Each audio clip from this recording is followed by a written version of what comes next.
আমার কপালটা দেখুন, আমি এমন এক লোককে ভালোবাসি যে যার পা আছে কিন্তু জুতো নেই, যার পাঞ্জাবি আছে কিন্তু পকেট নেই, যার গার্লফ্রেন্ড আছে কিন্তু খেয়াল নেই। মাঝে মাঝে আমি ভাবি, আচ্ছা ওর আবার ওইটা নেই তো? না মানে আমি অনুভূতির কথা বলছি। তুমি একা একা কি সব বিড়বিড় করছো রূপা? বিড়বিড় করছি আমি? ওসব তো করো তুমি। আচ্ছা তুমি সারাদিন বিড়বিড় করে তো কি বলো? আগের দিন যারা আমাকে কষ্ট দেয়, পরদিন আমি বিড়বিড় করে তাদেরকে গালি দেই। আচ্ছা, তার মানে? জুতা কি তুমি নিয়ে এসেছো রূপা? হ্যাঁ আমি এনেছি। তুমি আমার জুতা বহন করো বলেই তুমি আমার সোলমেট। আচ্ছা এই যে তুমি খালি পায়ে ঘুরে বেড়াও, তুমি জানো এখানে সবাই তোমাকে কত খারাপ বলছে?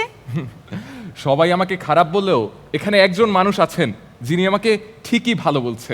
তিনি আমাদের ডিরেক্টর জাহাঙ্গীর ভাই। কিন্তু কেন? কারণ আমি আজকে হাসর এই সেটে জুতা নিয়ে উঠিনি।